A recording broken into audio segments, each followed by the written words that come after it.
पुढाईकर आजच्या भक्तीमध्ये ख्रिस्त येशूच्या नावामध्ये मी तुम्हा सर्वांचं स्वागत करतो। परमेश्वर चांगला आहे। बायबल म्हणतं त्याची दया सनातन आहे।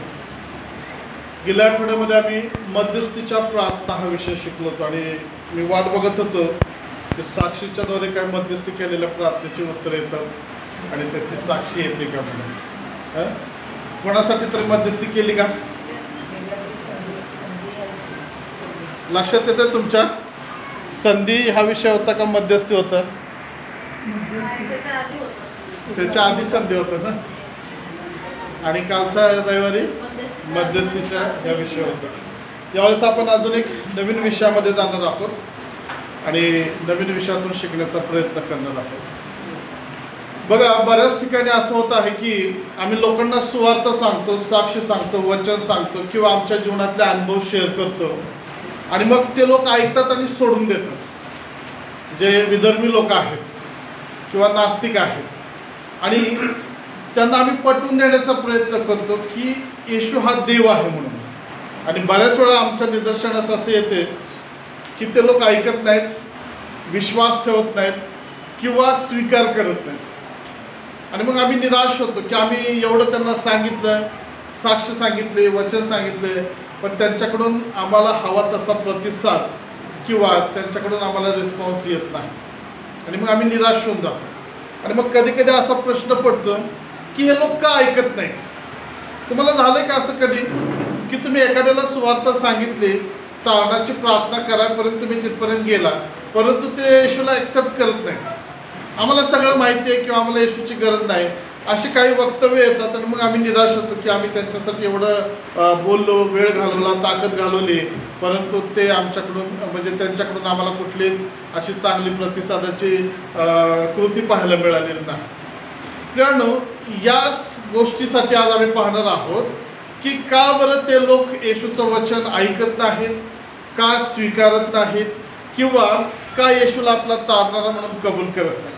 आणि त्याचबरोबर दुसऱ्या बाजूला आम्ही पाहणार आहोत की असे काही ख्रिस्ती लोक पण आहेत, ते ख्रिस्ती आहेत, त्यांना येशू माहिती आहे, परंतु त्यांच्या जीवनात तो खरा येशू नाही। बाप्तिस्मा घेतलेला आहे, प्रबोधन घेतात किंवा ते एल्डर, डिकन, पास्टर, सेवक, बिशप किंवा मंडळीतले कोणतरी अध्यक्ष, XYZ पद आहे त्यांच्याकडे सगळे, परंतु खरा जो येशू, खरं जे देवाचं सामर्थ्य किंवा वचन जे आतमध्ये पाहिजे ते आम्हाला त्यांच्यामध्ये दिसत नाही।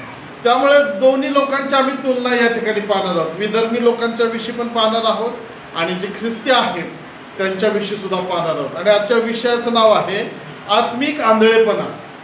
आजच्या विषयाचं नाव आहे आत्मिक आंधळेपणा। आंधळेपणा हा दोन प्रकारचा आहे। एक जो शारीरिक आंधळेपणा आहे।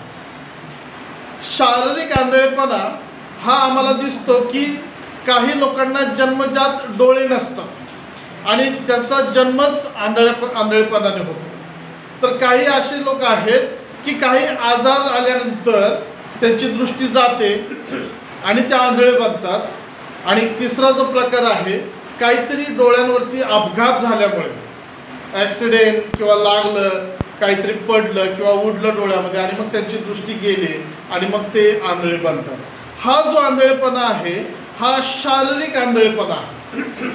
आणि या लोकांच्या जीवनामध्ये आम्ही पाहतो की त्यांना दुसऱ्यावरती अवलंबून राहावं लागतं, खाण्यासाठी, पिण्यासाठी, जाणं येणं, कारण त्यांना दिसत नाही आणि त्यांची दिनचर्या, त्यांचं राहणं हे सर्व दुसऱ्यांवरती अवलंबून असतं। या लोकांना व्यवस्थित कुठं जाता येत नाही किंवा पाहता येत नाही किंवा या लोकांच्या जीवनातून आम्हाला कुठल्या प्रकारचं अपेक्षित असलेल्या काही गोष्टी घडत नाही। हा झाला शारीरिक आंधळेपणा। आता दुसरा जो आहे तो आहे आत्मिक आंधळेपणा।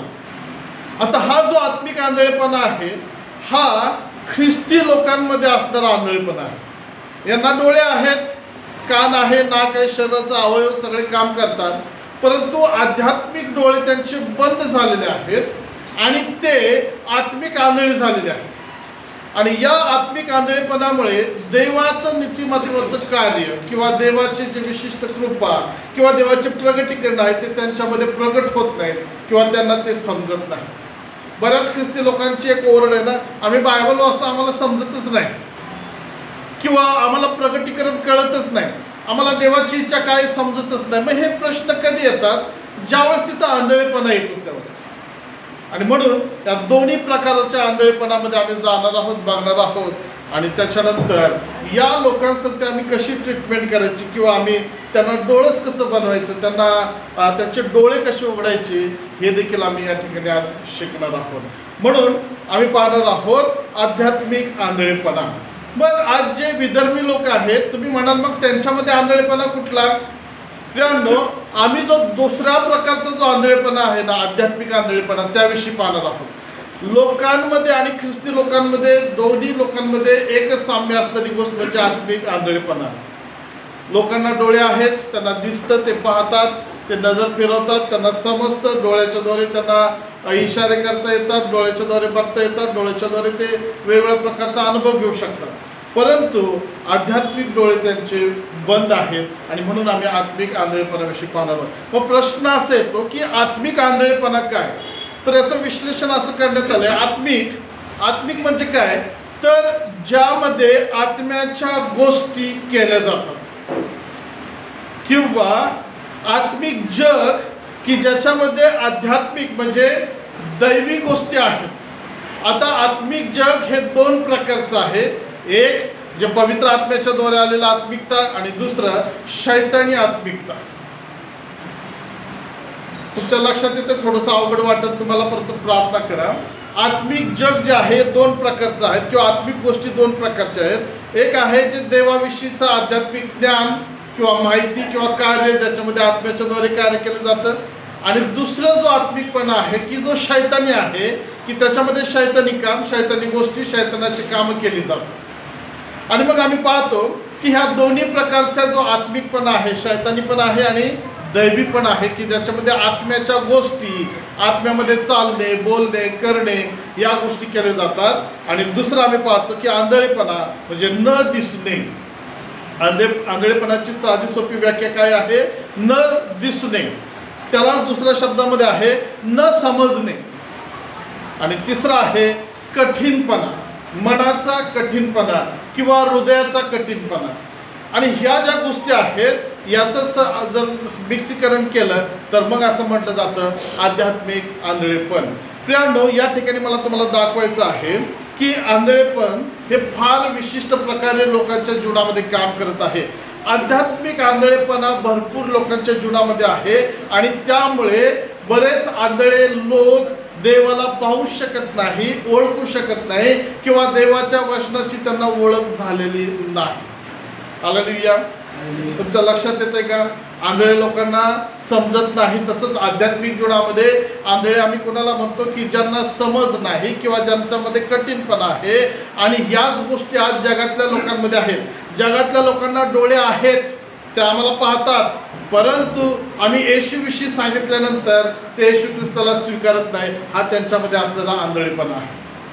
आणि मग त्यासाठी आम्ही एक उदाहरण पाहणार आहोत. पहिल्या मुद्द्यामध्ये आम्ही जाणार आहोत आत्मिक आंधळेपणाची उदाहरणे.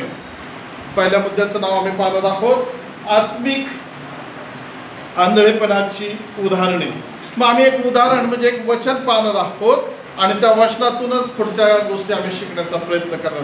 मग आम्ही जाऊया 2 करिंथ याचा अध्याय 4 आणि वचन 4. करिंथकरास 2 पत्र 4 अध्याय आणि 4 वचन. काय सांगितलं त्या ठिकाणी? 4 अध्याय 4 वचन. 2 करिंथ 2:4. 2 करिंथ 4 अध्याय आणि 4 वचन.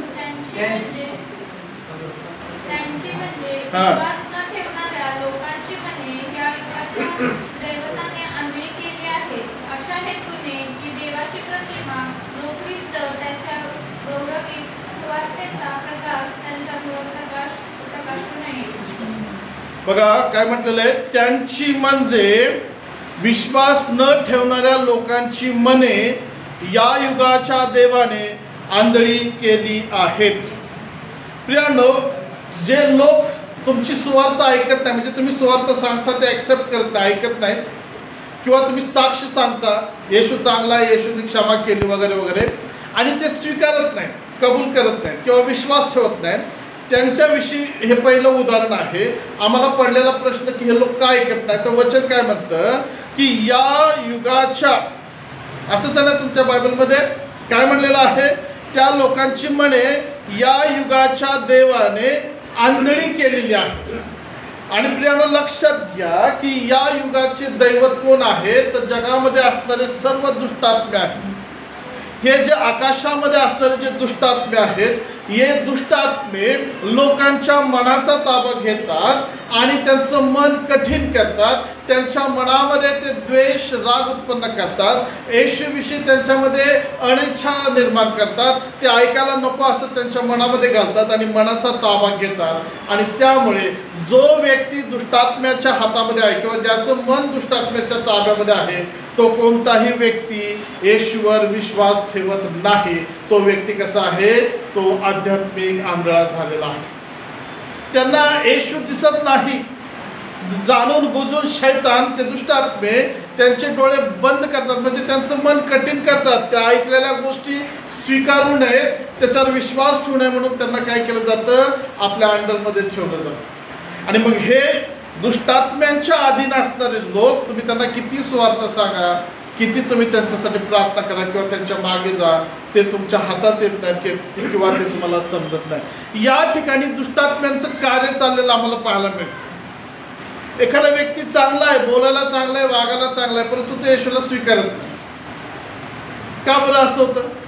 कारण त्याच्या मनाचा ताबा दुष्ट शक्तीने, दुष्टात्म्याने घेतलेला आहे आणि ते दुष्टात्मे त्याला येशूला कबूल करू देत नाही.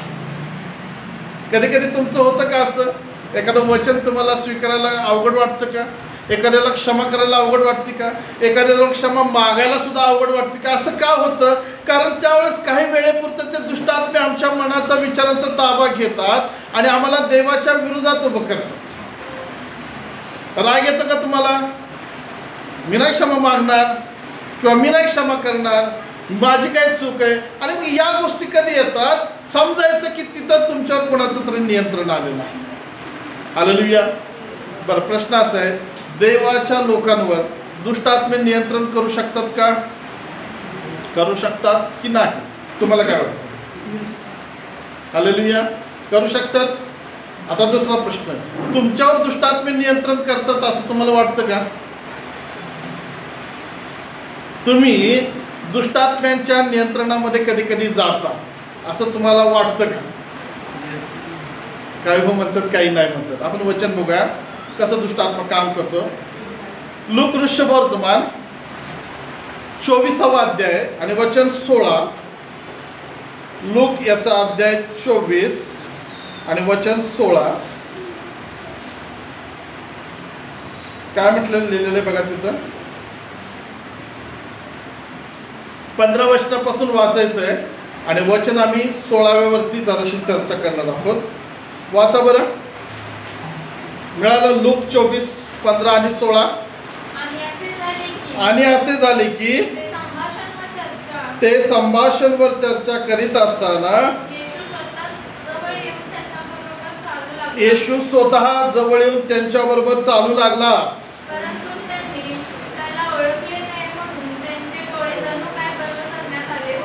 परंतु त्यांनी त्याला ओळखू नये म्हणून त्यांचे डोळे जणू काय बंद करण्यात आले होते. माझ्या शब्दामध्ये बायबलमध्ये लिहिले, त्यांचे डोळे आकळण्यात आले होते. आता 15 वचनामध्ये आम्हाला काय दिसतं की येशू त्यांच्या बरोबर चाललेलं आहे. हालेलुया. पुनरुत्थित ख्रिस्त त्यांच्या बरोबर आहे. येशू त्यांच्या संगती चालतो, बोलतो, ते येशूला बघतात, परंतु तो येशू आहे हे त्यांना समजतंय का? लक्षात येते तुमच्या. मग 16 वचनात काय म्हटले, त्यांनी म्हणजे त्या 2 शिष्यांनी येशूला ओळखू नये म्हणून त्यांचे डोळे बंद करण्यात आले होते. कोणाचे डोळे? कुणाचे डोळे? त्या 2 शिष्यांचे. शिष्य कुणाचे होते? तुमच्या लक्षात येते का? तुम्ही कुणाचे आहेत? मग तुम्ही कोण झाला? शिष्य झाला. कुणाचे डोळे बंद केले? शिष्यांचे. मग तुम्ही शिष्य झाला तर तुमचे डोळे बंद होऊ शकतात का? होतात. बऱ्याच वेळा आमच्या मनाचा कठीणपणा आम्हाला आंधळ बनवतो. या ठिकाणी सांगितले येशूला ओळखू नये म्हणून त्यांचे डोळे बंद केले. मग प्रश्न असा आहे की यांचे डोळे कोणी बंद केले? यांचे डोळे कोणी बंद केले? शिष्यांचे डोळे बंद केले. त्या बंद करणाऱ्या डॉक्टरचं नाव दिले का तिथं? पण लक्षात घ्या, इथं कोणतरी आहे की ज्यांनी त्या दोघांचे डोळे बंद केले. कशासाठी? येशूला त्यांनी ओळखू नये. त्यांचं मन बंद करण्यात आलं होतं. त्यांचं मन झाकून ठेवलं. कशासाठी? त्यांनी येशूला ओळखू नये. देवाच्या प्रिय लोकांनो, लक्षात घ्या, जगातले लोक काय येशूला स्वीकारत नाही? कारण कोणीतरी त्यांचे डोळे बंद केलेत. ते का साक्ष ऐकत नाहीत? कारण त्यांचे कान कोणीतरी बंद केलेले आहेत. का स्वीकारत नाहीत? त्यांच्या हृदयाला कोणीतरी कठीण केलेलं. कोण आहे ते? तिथं बंद करणारा कोण आहे? तो एक दुष्ट आत्मा आहे. ते दुष्ट आत्मे लोकांच्या मनाचा ताबा घेतात आणि त्यांना बधीर करतात. त्यांचे डोळे मन कठीण करतात, बंद करतात. आणि मग या दोघांच्या बाबतीत असंच झालंय की येशू जवळ आहे, चालत आहे, बोलत आहे, तरी त्यांनी येशूला ओळखलं नाही. आज बऱ्याच ख्रिस्ती लोकांची हीच परिस्थिती झालेली आहे.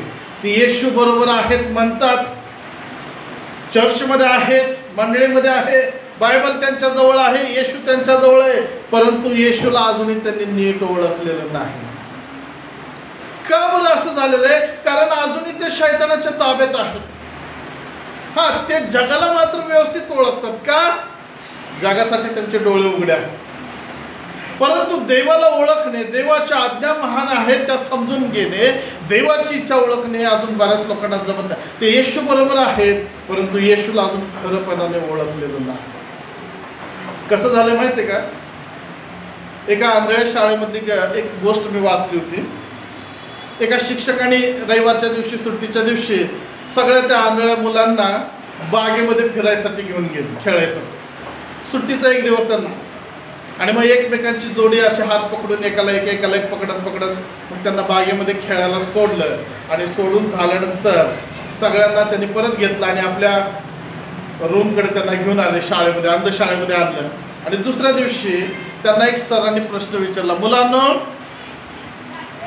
तुम्ही हत्ती बघितला का? मला म्हटलं हो. आता प्रश्न बघा, हत्ती बघितला का? तर बघितला. आता सांगा बरं हत्ती कसा होता? तर त्या बागेमध्ये लोखंडाचा एक हत्ती तयार केलेला होता. आणि सरांनी सांगितलं प्रत्येकाला याला हात लावून बघा, हा हत्ती आहे.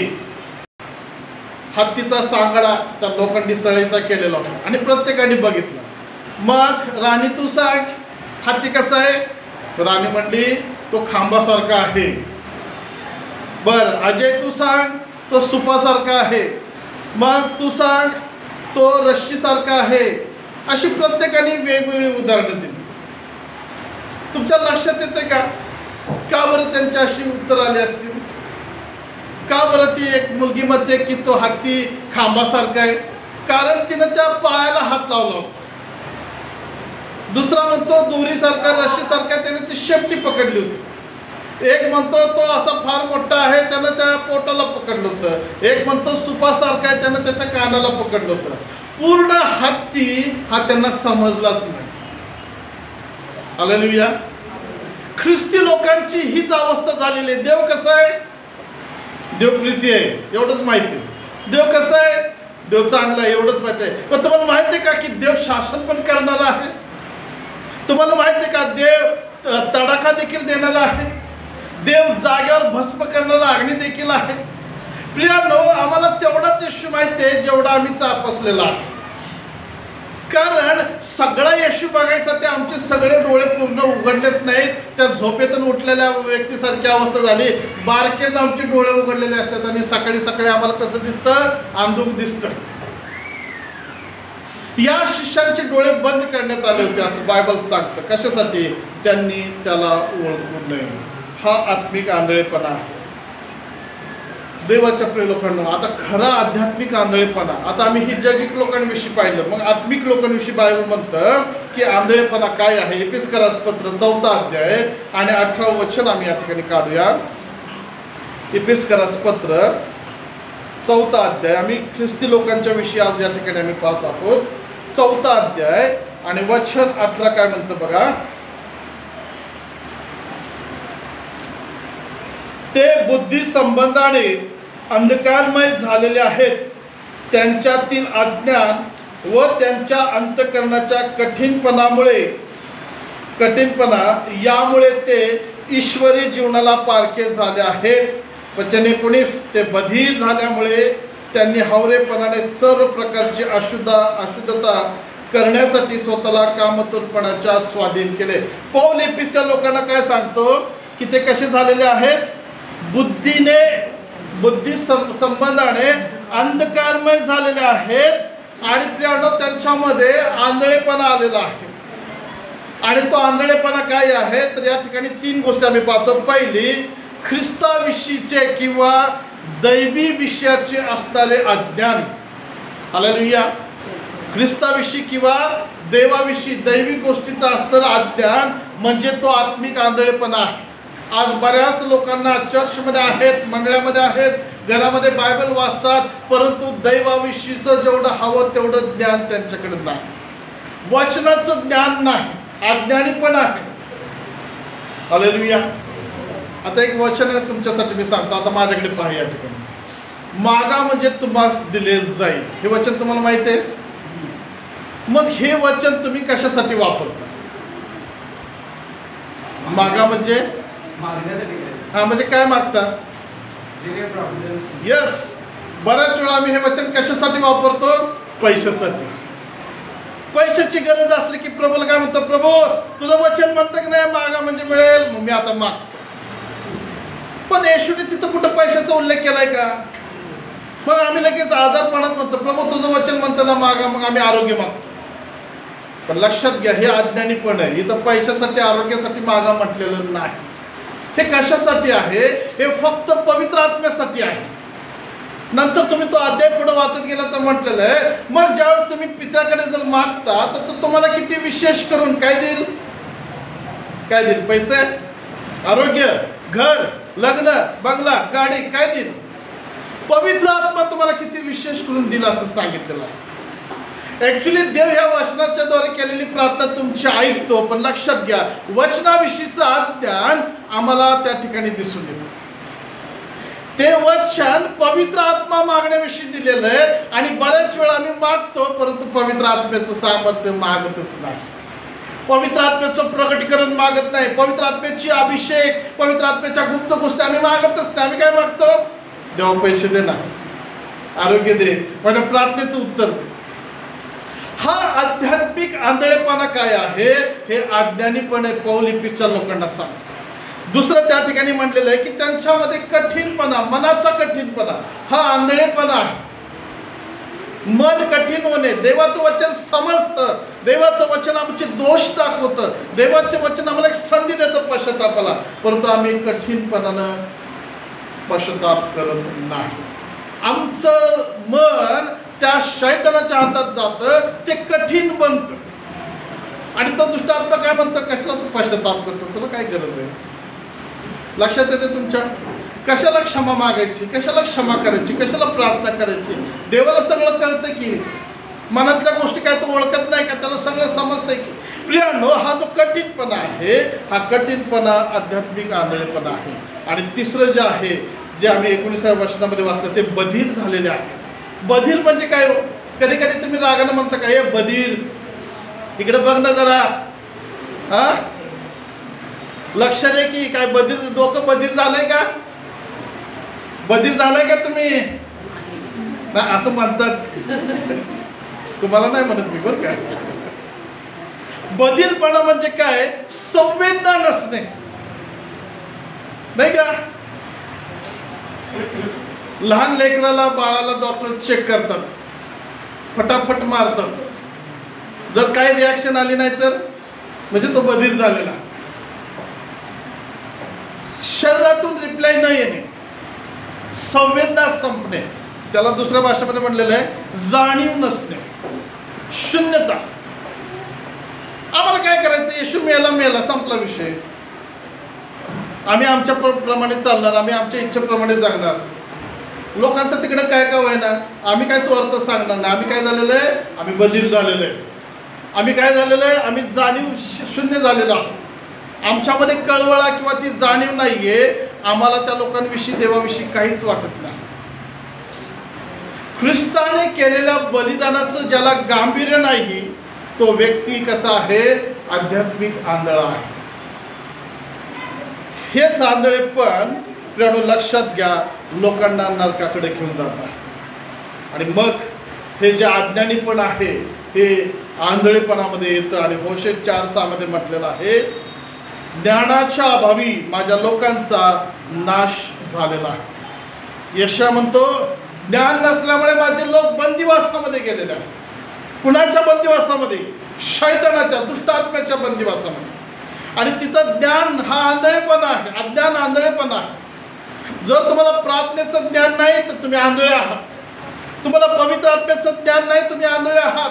तुम्हाला दान दशमांश देण्याचं ज्ञान नाही, तुम्ही आंधळे आहात. तुम्हाला प्रार्थनेचं ज्ञान नसेल तर तुम्ही आंधळे आहात. तुम्हाला वचनाचं प्रगटीकरण येत नसेल तर तुम्ही आंधळे आहात. कारण तिथं आंधळेपणाचा आत्मा काम करतो.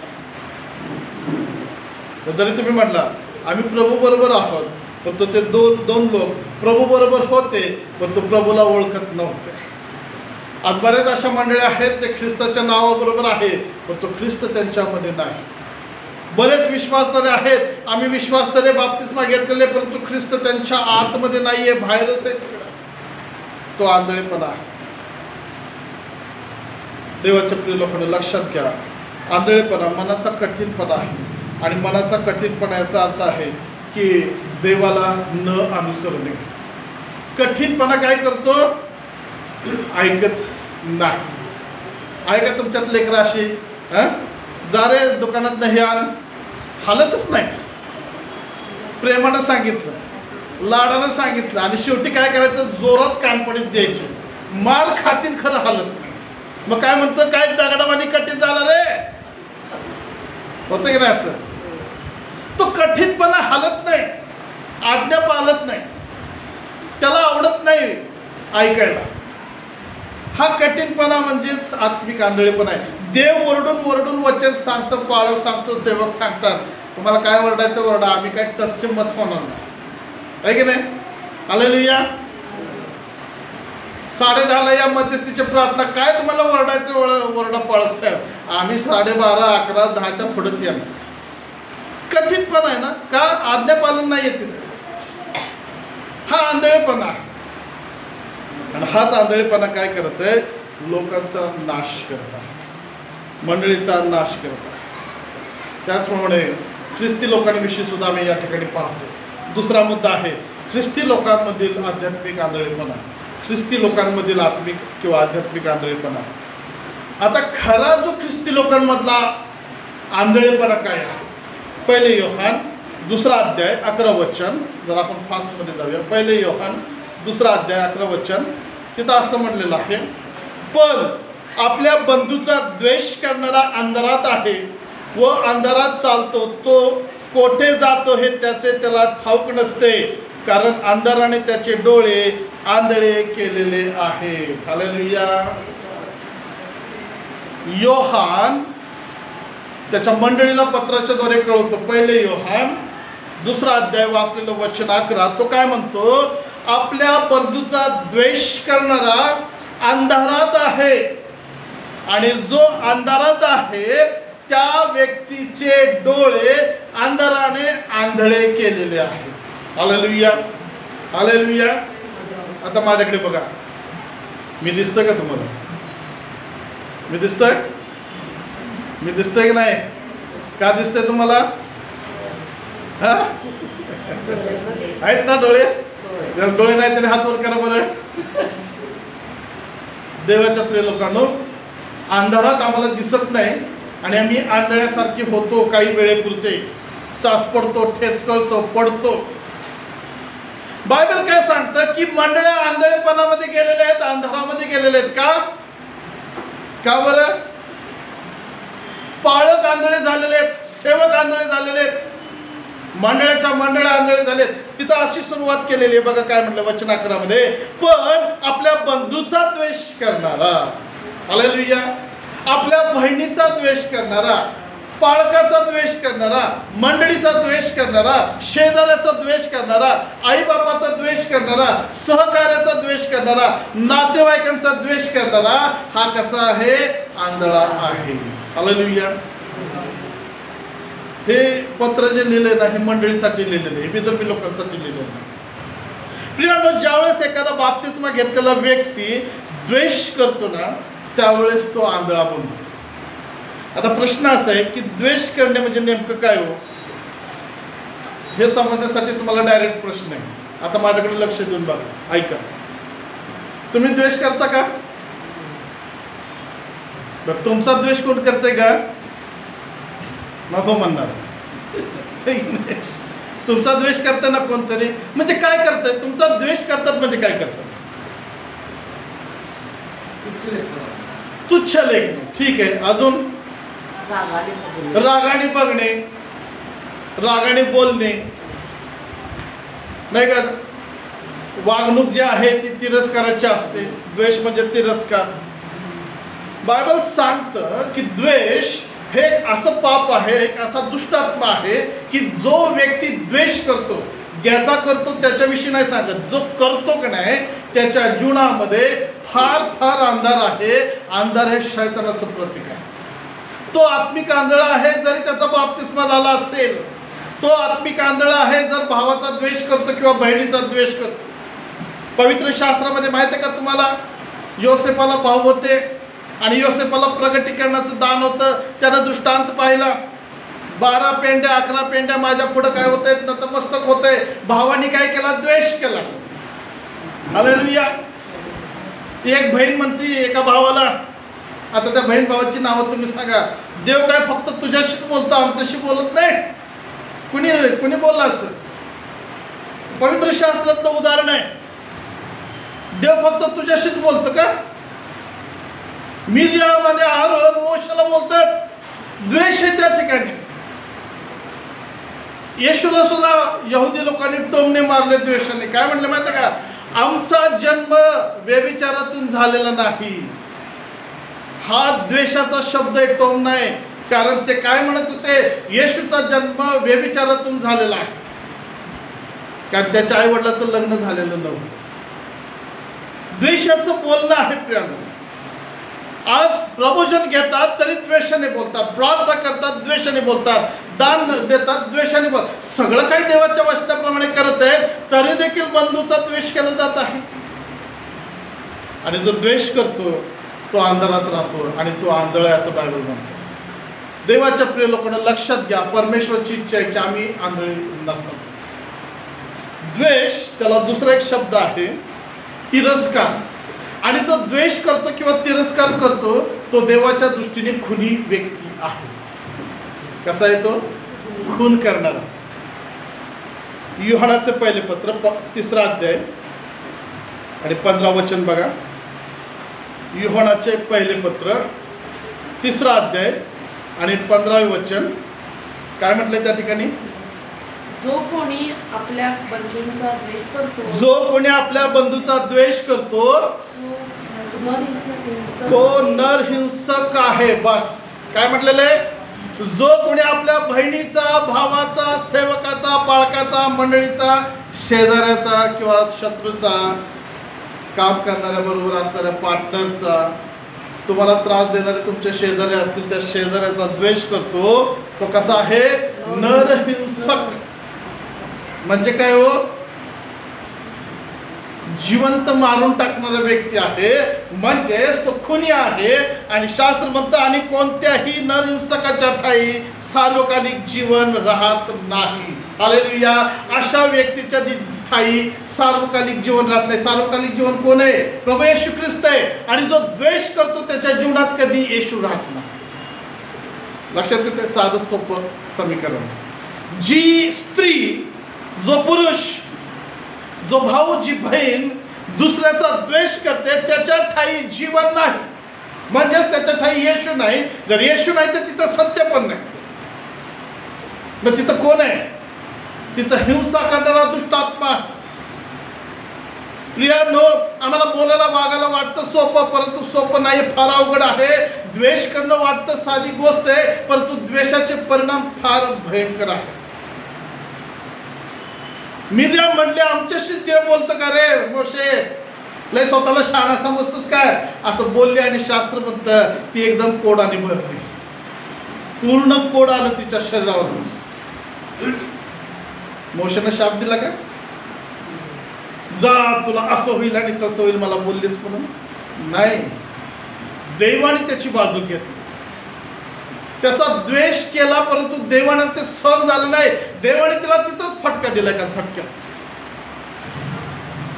द्वेषाचा आत्मा हा आम्हाला आंधळ करतो देवाच्या सामर्थ्याविषयी. म्हणून द्वेष करू नका, तिरस्कार करू नका, कारण ते फार फार वाईट आहे.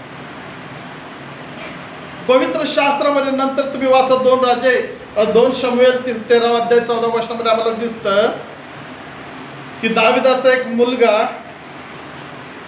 अम्नोन याचं मन त्याच्या एका लांबच्या बहिणीवरती आला आणि तो इच्छा करू लागला तिच्याशी लग्न करण्याची, तिच्याशी शारीरिक संबंध ठेवण्याची. आणि त्यानं सोंग घेतलं, मला तिच्या हातनं जेवण पाहिजे, आणि तिला पाठवलं. त्यानं तिच्यावरती जबरदस्ती केली, तिला भ्रष्ट केलं. आणि शास्त्र म्हणतं 15 वचनामध्ये, मग अम्नोनास तिचा अत्यंत तिरस्कार वाटला, तो एवढा की तिच्यावर जेवढी प्रीती होती तिच्याहून जास्त त्याला तिरस्कार वाटला. आणि मग तो तिला म्हणतो, उठून चालती हो.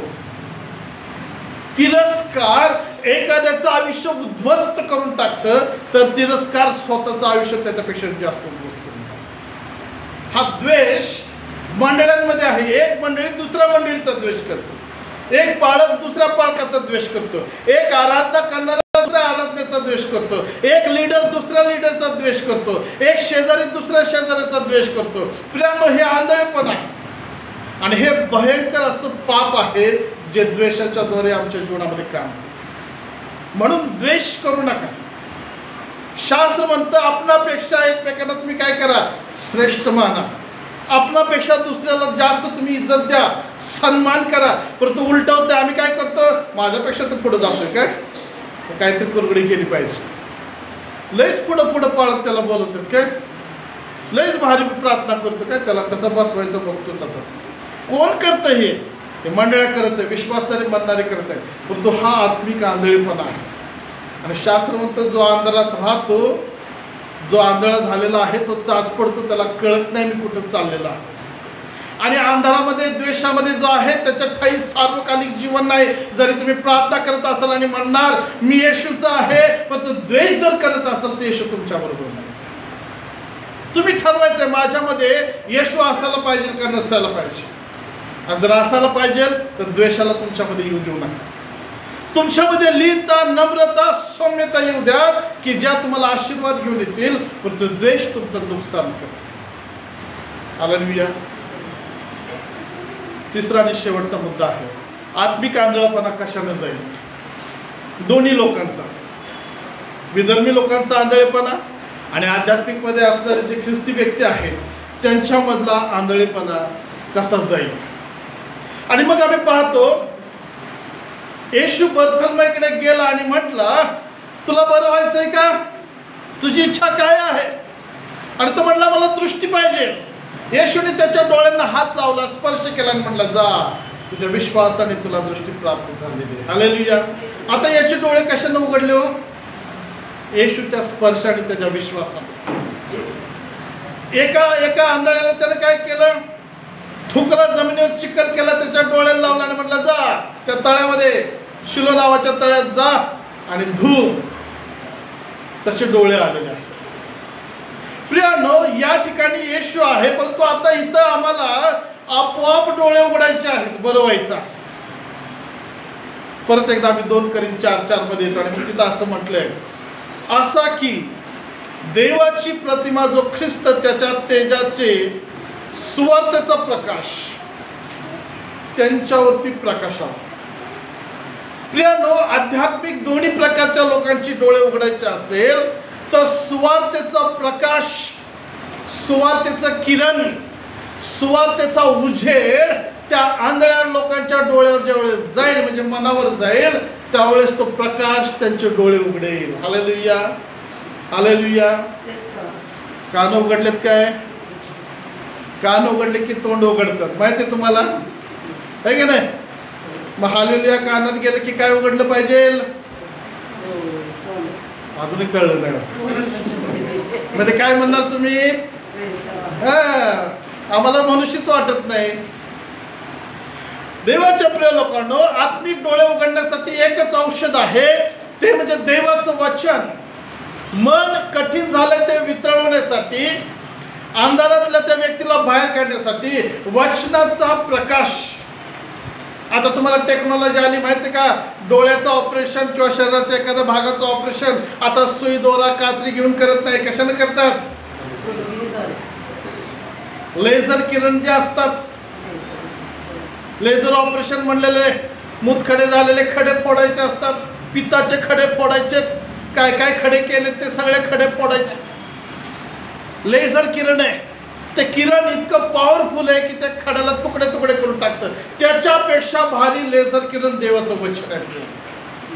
देवाचं वचन, त्याचा प्रकाश, त्याची उष्णता, त्याचं सामर्थ्य ज्यावेळेस त्या व्यक्तीच्या जीवनामध्ये जातं, त्यावेळेस तो आंधळ्यातून बदलला जातो. म्हणून पौल काय म्हणतो की तो सुवार्तेचा प्रकाश त्यांच्यावर पडला पाहिजे. सुवार्तेचा प्रकाश म्हणजे काय प्रियांनो?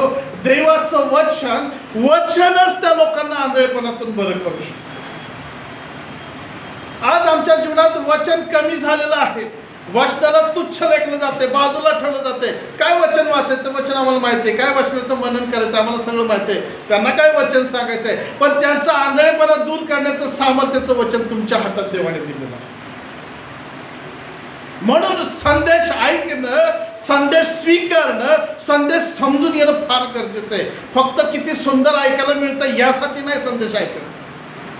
ते वचन माझ्या आत काम केलं पाहिजे, ते वचन माझ्या जीवनात काम केलं पाहिजे, तो संदेश माझ्या रोजच्या व्यावहारिक जीवनात काम केला पाहिजे. ज्यावेळेस ऐकलेला संदेश, ते वचन तुम्ही रोज वापरता, त्यावेळेस तुमच्या जीवनात साक्षी घडतात.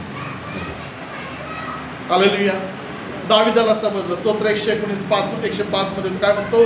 तुझे वचन माझ्या पावलांकरता दिवा व माझ्या मार्गावर प्रकाश आहे. हालेलुया. म्हणजे जो अंधारात चालतो, याचा अर्थ जो वचनात नाही तो अंधारात आहे, परंतु जो वचनात आहे तो कसा आहे? तो प्रकाशामध्ये आहे. जो वचन वाचतो त्याच्यामध्ये वचनाचा प्रकाश आहे, तो अंधारामध्ये नाही चालू शकत. ज्यावेळेस वचन आम्ही सांगतो किंवा वचन आम्ही स्वीकारतो, वचनावर विश्वास ठेवतो, त्यावेळेस वचन आमच्यातली बंधनं तोडते. Hallelujah, hallelujah. तो मनुष्य येशूकडे आला, काय म्हटलं माहिती का? प्रभू तू फक्त शब्द बोल, माझा दास ते कोण आजारी पडलाय, तो काय होईल? कशाच्या द्वारे? ते शब्द, त्याचं वचन. वचन ज्यावेळेस तुम्ही ऐकता, वचन ज्यावेळेस स्वीकारता, तुमचे दास, तुमचे घरातले, तुमचे प्रॉब्लेम सगळे येशूच्या नावात निघून जातात, कारण ते वचन तिथं काम करतं. मग एखाद्या व्यक्तीनं जर सुवार्ता ऐकत नाही, ऐकावी अशी तुमची इच्छा असेल, तर वचन घेऊन त्याच्यासाठी प्रार्थना करा, आणि वचनाची खरी सुवार्ता ज्यावेळेस तुम्ही सांगता, ते वचन त्याला तोडतं. तो त्यांच्यातला कठीणपणा वचनाचा हातोडा तोडून टाकतं. त्यांचा त्या अंधार जो आहे, त्यांच्यातला काळोख आहे, वचनाचा प्रकाश काढून टाकतं. त्यांचं आंधळेपण ते वचनाचं सामर्थ्य काढून टाकतं. पहिलं आमच्या जीवनात वचन यायला पाहिजे. वचन माझ्यामध्ये असेल तर जगातले सगळे आशीर्वाद माझ्याकडे आहेत. Hallelujah, hallelujah. शरीराने जरी आम्ही आत्मिक शरीराने जरी गरीब असलो तर काय हरकत नाही, तर वचन आमच्याकडे, तर वचनाची संपत्ती आमच्याकडे आहे. पेत्र म्हणतो, प्रभू तुला सोडून आम्ही कुठे जावे? जीवनाची सार्वकालिक वचनं तुझ्याकडे आहेत. हालेलुया. पेत्र असं म्हणलं का, प्रभू तुझ्याकडे काहीच नाही, पैसे नाहीत, गाडी नाही, लॅपटॉप नाही, आणि मग आम्ही तुझ्याकडे कशाला जायचं? पेत्राला समजलं येशूकडे वचन आहे, आणि हे वचन मला स्वर्गामध्ये घेऊन जाऊ शकतं. देवाच्या प्रिय लोकांना, वचन आमच्यासाठी फार गरजेचं आहे. स्तोत्र 119:130 मध्ये दावीद म्हणतो, तुझ्या वचनाच्या उलघड्याने प्रकाश प्राप्त होतो. कशाने? वचनाच्या स्पष्टीकरणाने, देवा तुझ्या इच्छा समजल्याने मला प्रकाश प्राप्त होतो, माझं अज्ञान निघून जातं. वचन लोक काय ऐकत नाहीत तुमच्याकडून, कारण जोपर्यंत तुम्ही अंधारात आहात तोपर्यंत तुम्ही दुसऱ्या अंधाऱ्या व्यक्तीला बाहेर काढू शकत नाही. हालेलुया. तुमच्यात प्रकाश यायला पाहिजे, तुमच्यात वचनाचं सामर्थ्य यायला पाहिजे. मग ज्यावेळेस तुम्ही त्या लोकांकडे जाऊन सांगता त्यावेळेस तुमच्यातला प्रकाश त्यांचा आंधळेपण दूर करतो. Hallelujah, hallelujah. देवाच्या प्रिय लोकांना, देवाची इच्छा आहे की आमचेच पहिले डोळे उघडले पाहिजे. आणि मग दाविदाला समजलं, अरे मी किती मोठा राजा असलो तरी वचनाच्या बाबतीत मी अजून आंधळाच आहे. मी किती हुशार ज्ञानी असलो तरी मी अजून शून्यच आहे. आणि मग त्याला प्रार्थना केली 119 आणि 18 वचनामध्ये तो काय म्हणतो, तू माझे नेत्र उघड, म्हणजे तुझ्या शास्त्रातील अद्भुत गोष्टी माझ्या दृष्टीस पडतील. हालेलुया. दाविदाची किती सुंदर प्रार्थना. त्याला समजलं की काही ठिकाणी मी आंधळ आहे, देवाच्या गोष्टीमध्ये मला दिसत नाही, समजत नाही, पण तो तसाच बसला नाही. तो प्रार्थना करतो, माझे डोळे उघड. कशासाठी उघड? तुझ्या शास्त्रातल्या अद्भुत गोष्टी. प्रभू माझे डोळे उघड, मला स्वर्गातल्या अद्भुत गोष्टी बघायचं, मला वचनातलं अद्भुत ज्ञान पाहिजे. किती का आम्ही प्रार्थना केली नाही करत. देवाची इच्छा आहे आम्ही आत्मिक आंधळे नसावे, आम्ही डोळे उघडलेले असावे. वचन तुम्हाला दृष्टी देते, वचन तुमचे कान उघडतं, वचन तुम्हाला देवाची इच्छा प्रगट करते, तर वचन तुम्हाला दुसऱ्या व्यक्तीला आशीर्वादित करायला मदत करते. म्हणून वचन वाचा, वचनावर विश्वास ठेवा, स्वीकार करा आणि कबुली द्या वचनाप्रमाणे. वचन बोला आणि वचनाला घेऊन प्रार्थना करा. वचन तुमच्या जीवनाला चेंज करते. Hallelujah, hallelujah. मग तुम्हाला असं वाटतं का अजूनही कशामध्ये आम्ही आंधळे किंवा कमी आहोत, आत्मिक आहोत, तर आपल्या जागेवरती उभा राहा, पश्चाताप करा आणि देवाला सांगा की देवा मी शून्य आहे, देवा मी काही वेळेस कठीण झालेलं आहे, प्रभू मी अंधाराची आवड धरलेली, वचनाला बाजूला ठेवले, मला क्षमा कर. आता मला पश्चाताप करायचा, मी पश्चाताप करतो. दाविदासारखं म्हणतो, प्रभू माझे डोळे उघड, माझं हृदय उघड, माझं मन उघड आणि मला तुझं दर्शन होईल. या प्रमाणे आपण आपल्या जागेवरती उभं राहू. तुमच्या मनाचा कठीणपणा काढून टाका, द्वेषाने भरलेलं ते हृदय काढून टाका, प्रीतीने त्याच्या वचनानं तुम्ही पहिले भरा आणि मग ज्यावेळेस तुम्ही लोकांकडे जाल तुमचा प्रकाश, येशू म्हणतो तुमचा प्रकाश असा लोकांवर पडू द्या की तुमची सत्कृत्य पाहून लोक देवाचे गौरव करतील. हालेलुया. प्रार्थना करा, प्रार्थना करा, पश्चाताप करा. हालेलुया, प्रेज लॉर्ड म्हणू नका. आता ही वेळ स्वतःला देवाच्या हातात देण्याची, बदलण्याची, क्षमा मागण्याची वेळ, पश्चाताप करण्याची वेळ आहे. आतापर्यंत एखाद्या भावाचा, बहिणीचा, आईचा, बापाचा, सासू सासरे, शेजारे आणि कोणी असतील त्यांचा जर द्वेष केला असेल तर प्रभूला क्षमा मागा, त्यांचं त्यांना बघू द्या. तुम्ही स्वतःला चेंज करा देवाच्या हातामध्ये. प्रभू मला क्षमा कर, मला बदल, चेंज माय हार्ट, माझं हृदय बदल, प्रभू माझे डोळे बदल, माझी नजर बदल, माझ्यातील तो अंधकार आज मी काढतो येशूच्या नावाने. तुझ्या वचनाच्या प्रकाशाने मला भर, तुझ्या वचनाच्या सौम्यतेने मला भर, तुझ्या वचनाच्या ज्ञानाने मला भर. प्रार्थना करा. Thank you, thank you master. स्वर्गातून पाहणारे आमच्या जिवंत सेनाधीश बाबा, आम्ही तुझ्या पवित्र नावाला धन्यवाद देतो. आत्मिक आंधळेपणा दोन्ही बाबतीत आम्ही पाहिला, जगिकपण आणि आत्मिकपण. प्रभू बऱ्याच वेळा प्रभू आम्हीच आंधळेपणानं राहतो, जगतो आणि दुसऱ्याला प्रकाशात आणण्याचा प्रयत्न करतो. आम्हाला क्षमा कर. आधी आम्ही स्वतःचं परीक्षण करतो. होय प्रभू, मी कधी कधी कठीण झालेलो आहे, मी अंधाराची आवड केलेली, मी वचनाकडे दुर्लक्ष केलं, मी पश्चाताप करतो, मला क्षमा कर. आज इथं जमलेले, ऐकणारे, उभे राहणारे सर्वांना तू स्पर्श कर. जे खरं पश्चाताप करत आहेत प्रभू तर त्यांना धुवा आणि शुद्ध कर. बदल त्यांचं जीवन आणि हृदय, डोळे बदल, त्यांचं अंतःकरण बदल, त्यांची जीभ बदल, पूर्ण बॉडी येशूच्या नावाने बदलतात. प्रभू आमच्या आत्म्याचं नवीनीकरण होऊ दे. खोटेपणा, दुष्टपणा, द्वेष या सगळ्या गोष्टी आज आमच्यामध्ये आहेत, आम्ही कबूल करतो आणि प्रार्थना करतो येशूच्या नावात ह्या सगळ्या निघून जाऊ दे. तुझा प्रकाश आमच्यामध्ये येऊ दे आणि प्रकाशाचं कार्य आमच्या जीवनातून घडू दे. प्रभू या ठिकाणी सर्वांचा ताबा तुझ्या हातात. आज जे पाहत आहेत आणि ऐकत आहेत त्या सर्वांचं जीवन येशूच्या नावामध्ये प्रकाशमय होऊ देत. आंधळेपण आता निघून गेला असा आम्ही विश्वास धरतो प्रभू. तुझ्या स्पर्शाने आणि तुझ्या रक्ताच्या शुद्धीकरणाने आमचं शुद्धीकरण झालं प्रभू. आमचं आत्मिक आंधळेपण तू काढलंस, दाखवलंस म्हणून तुझे विकास. आता आम्हाला देवा प्रकाशात चालण्यास, तुझ्या वचनात चालण्यास, तुझ्या वचनाप्रमाणे वागण्यास, बोलण्यास तू आमची मदत कर. आता आम्ही द्वेषानं नाही तर प्रीतीनं एकमेकांसाठी राहावं म्हणून तो आमचं सहाय्य. धन्यवाद करतो प्रभू. आजची भक्ती आणि प्रार्थना आशीर्वाद. आता आम्ही विभक्त होत असताना आम्हा सर्वांचा ताबा तुझ्या हातात घे. तुझी दया आणि तुझी कृपेची संगती असू दे प्रभू. मी प्रार्थना करतो आज जे हे रेकॉर्डिंग ऐकत आहेत, पाहत आहेत, त्यांना देखील तो आशीर्वादित कर आणि संजीवनी उद्या प्रत्येकाच्या जीवनात. सर्व सन्मान आणि गौरव तुला देऊन येशूच्या नावात प्रार्थना केली म्हणून ऐकते. आमेन आमेन. आता देवचं बाप, देवचं पुत्र आणि देवचं पवित्र आत्मा या त्रैकाची प्रीती, कृपा, शांती, पवित्र आत्म्याचा अभिषेक आणि मार्गदर्शन तुम्हाला सर्व संगती आतापासून सदा सर्व काळ असो. आमेन आमेन.